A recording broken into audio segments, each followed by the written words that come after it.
Notre premier invité, déjà en place, président du mouvement des démocrates congolais, Gabriel Amokia. Bonjour et bienvenue. Bonjour. Tout va bien? Oui, un peu bien. Un peu bien. Pourquoi La vie, on ne peut pas dire que tout va bien, mais un peu. Mais vous devez rassurer vos électeurs, parce que le président doit être en forme. Oui, en forme, mais je suis en forme. L'année prochaine, vous serez candidat et tout? Je serai candidat au niveau du Sénat. Ah, ok. Vous avez abandonné la présidentielle. Je n'ai pas abandonné, mais j'ai laissé le fils de mon vieux continuer Les fils de votre vieux. Son mandat jusqu'à accomplir 10 ans. Ah, très bien. S'il y a quelque chose qui trébuche, on peut toujours... Donc, votre écran prophétique montre déjà 10 ans. 10 ans. Oui, Tshisekedi fera 10 ans. Alors, très bien. Avec vous, on va évoquer plusieurs sujets ici. Notamment, on partira de l'Union sacrée qui a des problèmes à l'interne. Vous avez vu le camp Moïse critiquer sérieusement la gestion des Tshisekedi alors qu'ils sont les Lions sacrés. Et l'autre côté, Augustin Kabouya, qui est dans sa tournée à Kisangani, parle des aventuriers qui ont infiltré l'Union sacrée. Quelle est votre lecture de la situation? Est-ce que l'Union sacrée va tout droit dans les murs? Bon, j'avais déjà dit ça depuis les débuts. Nous sommes les fondateurs de l'Union sacrée. Vous aussi? Oui. Mais vous n'êtes pas aux affaires là. Bon, vous savez, les gens se disputent l'Union sacrée. Il y a des gens qui sont venus là-bas pour l'intérêt. Donc, nous avons créé l'Union sacrée pour l'intérêt du président de la République. Et pas du peuple congolais? Non, l'Union sacrée d'abord c'est pour l'intérêt, c'est lui qui sera candidat, pour son soutien. Quand le président de la République est soutenu par l'Union sacrée, et il sera aussi soutenu par l'ensemble de la population congolaise. Alors, je vois des têtes qui créent des désordres à l'Union sacrée, ça me fait très mal. Moi, j'ai la jeunesse de l'Union sacrée, c'est moi. Tout se réunissent chez moi à tout moment, l'Union sacrée. Mais là, il y a du sérieux. Là où moi je suis, tout marche très bien. Il n'y a pas de problème. Si vous appelez la jeunesse, je peux leur demander, il y aura la jeunesse de l'Union sacrée ici chez vous. Maintenant, ceux qui se disputent, moi je ne sais pas. Ou nous cherchons à ce que notre candidat soit aimé par la population, ou nous voulons seulement un désordre comme ça pour se faire voir. Alors là, ça ne va pas. Là, c'est condamnable. Parce que quand on est venu à l'Union sacrée, vous savez comment nous avons récupéré les députés pour que puisse former l'Union sacrée et donner au chef de l'État la majorité avant même les élections. Et on doit se disputer quoi? Moi, je ne vois pas, on se dispute quoi? Même si on n'a pas d'argent, même si quoi? Mais le but, c'est que le président de la République soit élu sans discussion. Alors, qu'est-ce qu'on reproche finalement au camp Katumbi? Est-ce que la liberté d'expression est interdite au niveau de l'Union sacrée? On ne peut pas dire ce que l'on pense? Non, la liberté n'est pas interdite. Mais seulement, quand on est membre de l'Union sacrée, on ne peut pas continuer tout le temps à tirer sur les chefs de l'État. Tout ce qu'il fait est mauvais. Ça ne va pas. Et pourquoi nous l'avons alors choisi comme notre candidat? Si on doit tirer toujours sur lui à tout moment. Donc, ces cas-là, moi je crois qu'il y a un désordre total. Il a déjà des bouchards. Il a trop de bouchards qui aiment parler à tout. Au lieu de parler pour eux-mêmes de ce qui peuvent être à la longue, mais eux, ils préfèrent parler que sur les autres. Alors moi, je n'arrive pas. C'est pourquoi vous m'avez vu, je n'ai jamais fait de déclarations incendiaires contre tous ces gens. Ce sont les gens qui sont venus nous retrouver dans la politique. Mais aujourd'hui, ils veulent aller trop vite. C'est comme si ce sont les vieux politiciens plus que nous. Non, ce n'est pas ça. Nous avons montré la télévision à tous ces gens-là. Ils craignaient Laurent Désiré Kabila. Personne ne s'approchait de vous, les journalistes. Mais nous, on s'approchait tous les jours. On a fait des prisons. On a été arrêtés pour la politique, pas pour autre chose. C'est pourquoi nous sommes trop mûrs. Nous ne faisons pas des aventures. Ouais, ce que fait le chef de l'État, si moi je veux le défendre avec dignité pour qu'il soit aimé. C'est ça le rôle d'un homme de l'Union sacrée, d'un peuple. Moi j'ai un parti politique. Je ne peux pas embarquer mon parti politique dans des aventures. Non. Nous devons faire pour, soit on doit faire asseoir les pouvoirs, ou soit au créer des désordres comme eux. Moi je crois que je les conseille seulement d'éviter les désordres. Alors en réaction à à ce qui s'est dit dans le camp Katumbi, vous avez notamment l'IDPS, en tout cas, qui ne va pas parler d'eau de la cuillère. Vous avez suivi Augustin Kabouya, qui, avant même sa tournée à Kisangani, demande carrément au camp Katumbi de quitter l'Union sacrée. D'ailleurs, aujourd'hui, un ministre du camp Katumbi, Chéribin Okende, est attendu au Parlement pour se justifier sur la gestion de son ministère. Est-ce que c'est une bonne réaction? Est-ce que c'est comme ça qu'on devait traiter avec les alliés? Mais non, mais le but du Parlement, c'est quoi? C'est contrôler l'action de l'exécutif. Mais est-ce qu'il n'y a que lui? Est-ce que mais il y a d'autres ministres. Vous avez vu ces députés faire des déclarations, les députés de Katumbi, pour dire non, nous soutenons Tshisekedi et tout. Il y en a qui carrément ont tourné le dos à Moïse Katumbi. Est-ce qu'il faut se mener la guerre à l'interne? Mais ce qui est, c'est que le Parlement faillit des fois. Parce qu'ils sont là pour contrôler l'action de l'exécutif. Contrôler les ministres, contrôler tous, même les PDG. Mais ils ne contrôlent pas. Ils font presque comme des aventures. C'est pourquoi les pays ne marchent pas. Vous savez, l'argent peut sortir pour la construction des routes. Je vois à Bon Marché, au niveau du Bon Marché, la face de mon bureau, hein, là, à côté de l'hôtel Phoenix. Ben, la route, là, l'argent est sorti, mais est abandonné comme ça. La route est abandonnée alors qu'on faisait le travail au VD et tout ça, mais je ne vois rien. Il y a beaucoup d'endroits où on a abandonné le travail parce qu'il n'y a pas manque de contrôle. Quand un pays manque de contrôle, le pays va commencer à trébucher tel que nous voyons aujourd'hui. Nous, on a beau parler depuis des années, mais je crois qu'on dirait que les gens, ça entre ici et ça sort de ce côté ici, on ne comprend pas. Maintenant, nous allons nous plaindre quand nous voyageons dans d'autres pays du monde. On voit la beauté de ces pays, ce qui se fait, les constructions de tous les jours. Quand l'argent sort, c'est pour faire un travail, on fait le travail. Mais ici, chez nous, quand l'argent sort, on doit entretenir d'abord autre chose. On achète des maisons, on achète ceci, et le travail est abîmé comme ça. Ce qui est condamnable. Ce qui est condamnable. C'est pas bien, il faut servir la nation. Alors, bon, on ferme la parenthèse de l'Union sacrée. On sait qu'il y a des guerres dedans, il y a de l'hypocrisie tout simplement. Kabouya parle plutôt des aventuriers qui ont infiltré l'Union sacrée. Peut-être qu'ils sont nombreux, il n'y a pas que le camp qui l'a indexé. Alors, on parle Bunagana cette fois. Non, c'est oui, parce allez, que... vous voulez ajouter un mot? Oui, c'est parce que même Kabouya, il voit trop de déclarations du côté des gens de Katumbi. Et là, ça ne peut pas arranger. Je suis avec toi ensemble. Mais quand je parle, je te critique ouvertement, je dis des choses qui peuvent t'énerver. Là, ça ne va pas. Ou soit ils sont dans l'union sacrée, ou soit ils ne sont pas dans l'union sacrée. Un homme doit se décider. Moi, je suis dans l'union sacrée. Même si je ne suis pas vraiment actif, mais je supporte et je suis à tête de gober le tout parce que nous ne pouvons pas décevoir le chef de l'État dans ce qui... Mais il y a aussi les alliés de l'INC, les alliés de l'INC de Vital Kamerhe qui pensent que la trajectoire et la vision que prend maintenant au niveau de l'Union sacrée, ce n'est pas ça qui était prévu au début. Est-ce que le mal n'est pas profond? Est-ce qu'il n'y a pas lieu d'en parler sérieusement? Parce que là, nous sommes à la veille. Mais on ne peut pas en parler. Vous me voyez en cours de route et vous me parlez. Il y a un cadre approprié pour ça. On se retrouve à l'Union sacrée. Comme ça, vous posez la question. Comme ça, on qui coordonne l'Union sacrée actuellement? Bon, je ne sais pas si c'est Baat, ici c'est qui. C'est là où il y a le problème. C'est là où il y a le problème. Vous êtes au moins de l'Union sacrée. Vous on doit trouver la solution pour qu'il y ait une bonne coordination et que les gens peuvent apporter les corrections là-bas à l'Union sacrée. Et il ne faut pas aller apporter la correction dans la rue. Ça, ce qui se fait là, c'est dans la rue. Mais dans le siège de l'Union sacrée même, moi, je n'ai jamais entendu tout ça. Donc il faut que les gens comprennent qu'on est des hommes d'État, mais on n'est pas des hommes vulgaires. C'est ça.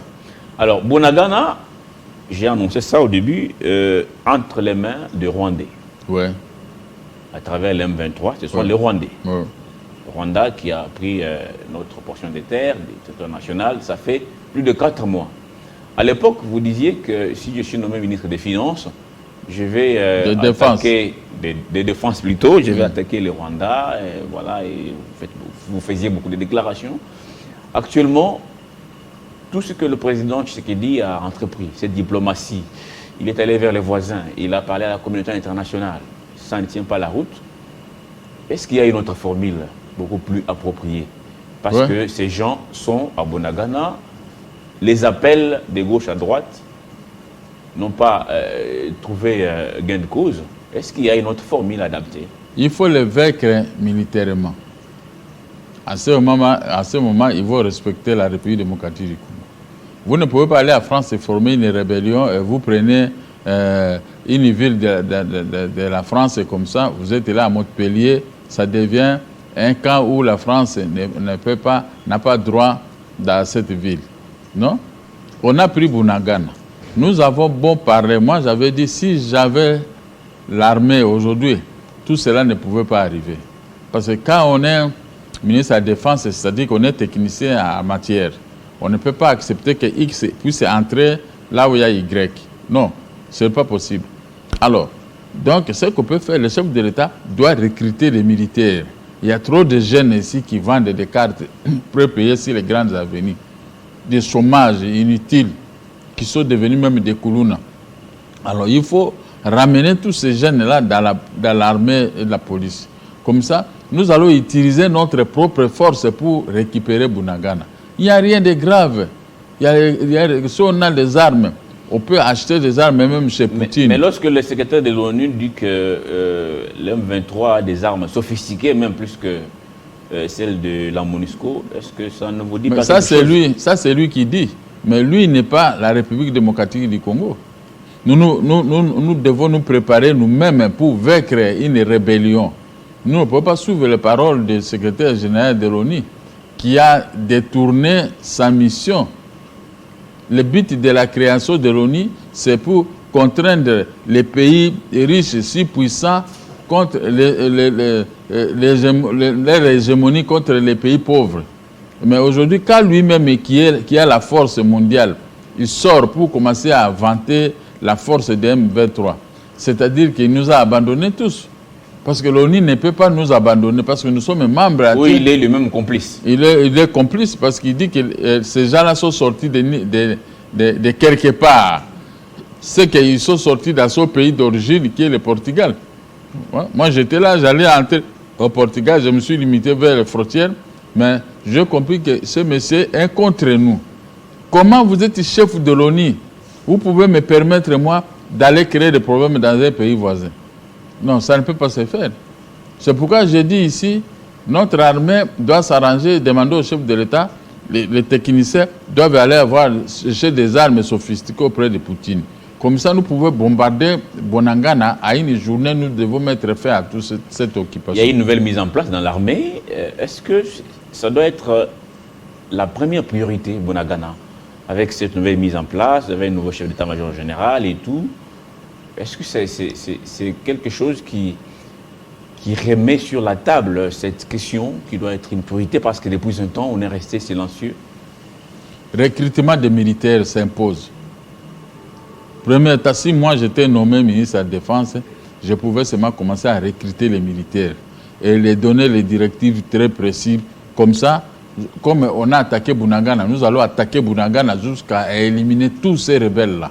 Et les pays voisins ne peuvent pas jouer avec nous. Le problème, c'est qu'un homme, tu dois te montrer fort.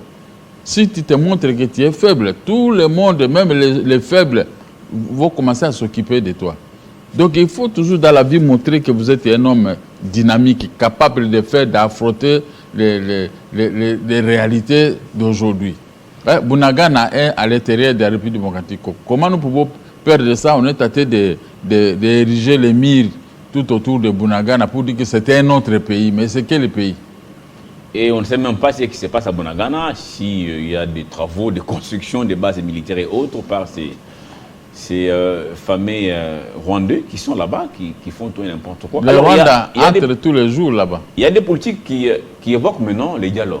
C'est-à-dire dialoguer avec les pays voisins, notamment les Rwandais, l'Ouganda, les Burundi, comme chemin potable, comme formule potable pour arriver à imposer la paix dans la partie Est. Mais ça va y revenir. Vous êtes de cet avis qu'on aille dialoguer avec les Rwandais, l'Ouganda, les Burundi et autres, tous ces pays qui nous mènent la vie dire? Excusez-moi, je vous dis N-O-N. Non. Nous ne pouvons pas continuer tout le temps à dialoguer. Quand vous commencez à dialoguer avec les voisins, quand il se réveille le matin, il n'a pas mangé, alors il dit je vais aller prendre de la nourriture à la République démocratique du Congo. Donc, à tout moment, il peut toujours surgir. Nous ne pouvons pas dialoguer. Nous sommes on dirait que les gens minimisent la République démocratique du Congo. La République d'Isaïr et Assota, c'est une force. On ne peut pas commencer à venir récupérer les militaires.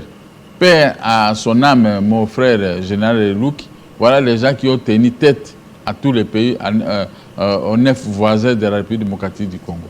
Alors, comment nous allons commencer à négocier pour dire quoi? Pour vous dire, bon, donnez-nous Goma, donnez-nous ceci, comme ça nous allons accepter parce qu'il y a une négociation. On ne peut pas négocier. On doit seulement former une armée moderne, aller là où on peut trouver des armes sophistiquées pour mettre fin à la guerre. Les armes avec cette interdiction qui pèse encore sur vous, même si on vous parle de la notification, il faut qu'on sache l'arme quitte quel pays, ça prend quelle direction, ça passe par où pour arriver au Congo. Ce sont des formules mécaniques et très compliquées. Mais nous allons acheter le pays est soumis. Est-ce qu'il y a d'autres formules? Vous parlez de la Russie alors que vous avez cette communauté internationale qui vous chante relation win-win et vous y croyez, vous, de l'Union sacrée? La Russie est capable de nous fournir des armes sophistiquées comme elle est tentée de fournir au Mali et en Centrafrique. Vous voyez qu'ils sont tentés de récupérer. Donc vous pensez que les saluts de ces pays vont venir de la Russie? Oui. Parce que le secrétaire général dit que les M23 ont des armes plus que même eux.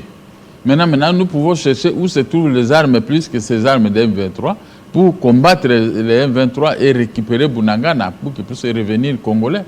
Alors, les ministres de la Défense étaient en Russie, n'est-ce pas? La Russie dit formuler la demande. Moi, je suis là pour vous. Pourquoi ça traîne? Vous êtes de l'Union sacrée. Qu'est-ce qui fait que vous traînez les pas alors que le pays est toujours occupé? C'est aux gens de lui demander, c'est au Premier ministre de lui demander qu'est-ce que vous êtes allé faire à la Russie et maintenant qu'est-ce que nous pouvons faire pour mettre à votre disposition pour traiter avec la Russie.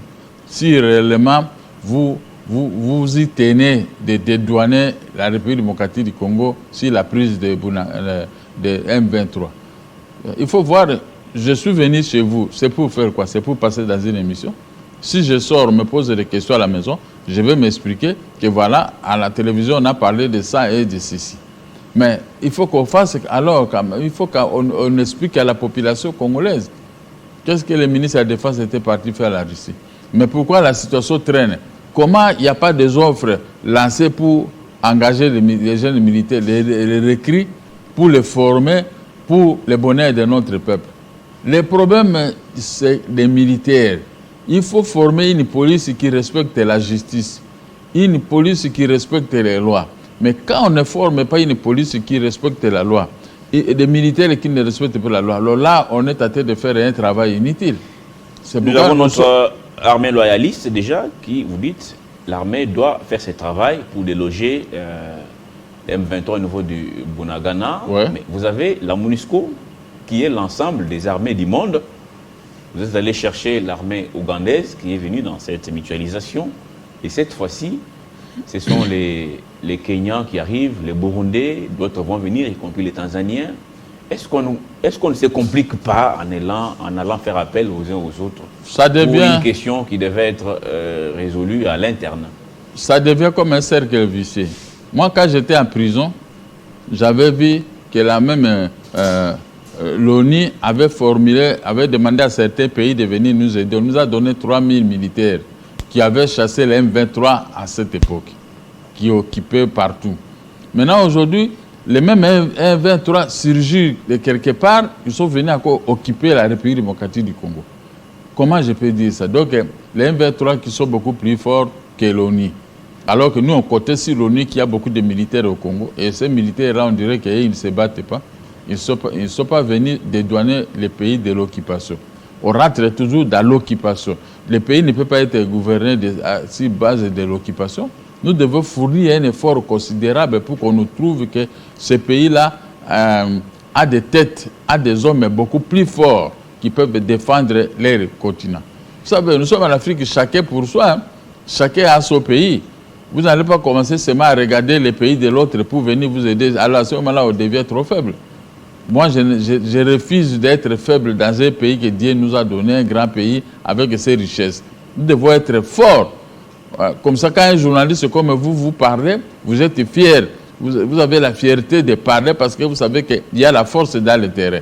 Nous sommes un grand pays, vous le dites, président Mokia, et c'est la justice qui doit élever une nation. Ouais. Vous avez suivi le président Tshisekedi à l'avant-dernier conseil des ministres dire que notre justice rend des jugements pas trop loin de la théâtralisation, n'est-ce pas? C'est un peu des jugements hasardeux. Et c'est du théâtre.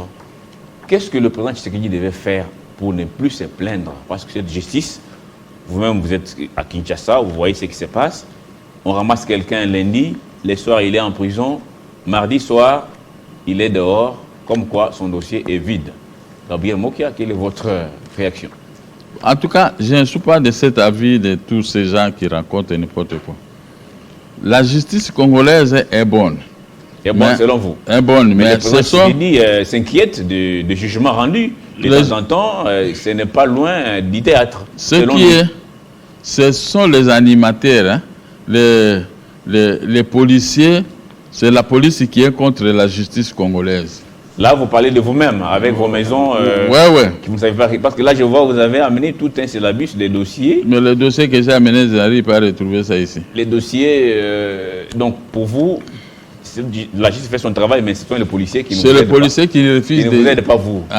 La justice sera la décision. La police maintenant veut examiner encore cette décision à la place des juges. Mais alors, à ce moment-là, on est dans quel pays?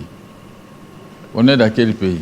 Donc, il s'agit de quelle maison encore? Non, moi j'ai au moins deux maisons qui restent là où il y a le gouverneur de la Banque centrale et là où il y a l'IAC. Mais on ne peut pas exécuter parce qu'il y a des gens qui sont derrière. Ça, je ne comprends pas. Et la maison qui était autrefois occupée par l'ancien gouverneur Kassanji, que vous avez récupéré, est-ce que vous l'utilisez déjà ou c'est toujours vide? Je l'utilise, ça ne peut pas être vide. Mais en passant, là, on sent qu'il n'y a personne dedans, monsieur le président. Bon, il y a toujours des gens. Moi, je n'ai plus de problème dans cette maison-là. Il y a toujours des gens. Mais ce qui était grave, c'est qu'il y a une maison qu'on vient de récupérer maintenant sur Lukusa, parce qu'il y a des voleurs qui étaient venus s'introduire pour amener de faux documents.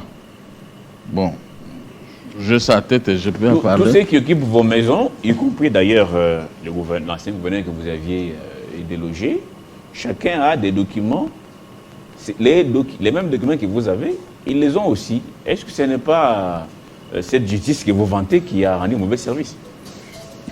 Qui a mal joué la carte, ça. La Cour suprême, la Cour de cassation a déjà rendu sa décision finale. Tous ceux qu'ils ont comme documents ont été annulés par la Cour de cassation. Vous savez, nous sommes à la Cour suprême de justice à tête de se battre avec une banque pour les maisons. Mais toi, tu ne peux pas venir acheter les mêmes maisons pendant que vous savez que nous sommes là à te se battre pour les mêmes maisons qui ont été rendues par un arrêt de la Cour d'appel contre nous. Mais maintenant, vous avez fait le certificat par infraction. Vous savez, pour faire un certificat, il faut que la Cour suprême rende la décision. Si vous avez gagné comme ça, vous pouvez faire le certificat. Les Ngweka Sangé, les autres et tout le monde là ont fait le certificat sans qu'ils puissent avoir l'autorité de la chose jugée. Maintenant, est-ce que vous avez le certificat? La décision est sortie maintenant à la Cour suprême, nous donnant raison. Donc, tout ce qui a été fait est tombé dans l'eau. Donc, ils ne peuvent plus parler de cette histoire. Ils parlent seulement parce que ce sont les gens qui n'ont pas honte. Parce que quand vous condamne par la Cour de cassation, ça dit que vous fermez votre bouche. Ils parlent de quoi? Merci. Parce qu'il y a une décision qui est contre eux. Merci beaucoup, Gabriel Mokia. Vous êtes président du mouvement des démocrates congolais. Oui. J'espère que vous allez récupérer toutes vos maisons. Vous avez dit c'est 4 au total. Hein? Oui, j'ai récupéré encore l'autre là. Vous continuez à les récupérer encore. Le 17, le type là a fabriqué les documents, l'acte de vente avec l'État. Cet acte de vente n'est pas connu par l'hôtel de ville. Quand on est parti voir à l'hôtel de ville a écrit une lettre que ici nous reconnaissons seulement l'acte de vente aux achères, votre acte. Mais ces gens-là, ils ont volé les statuts de l'IVECO, ils ont inséré ça dans leurs documents pour dire que c'est leur document. Alors, je ne sais pas comment la justice peut soutenir encore déjà pareil. C'est pourquoi les juges se sont ressaisis. Maintenant, ils nous ont remis dans notre droit. Merci beaucoup, Gabriel Mokia. Merci pour cette intervention si pertinente. Oui. Vos maisons, vous allez les récupérer. Merci à vous. Sauf, vous savez, la Banque centrale, là, la dame là est très connue. Donc là, je ne comprends pas. Il faut que la justice, Merci. comme le chef de l'État lui-même a dit, Bien, Mokia. on doit déguerpir tout le monde. Ouais, très bien. Cette justice que vous vantez tant va faire son travail. Ok. Deuxième invité, c'est dans quelques instants.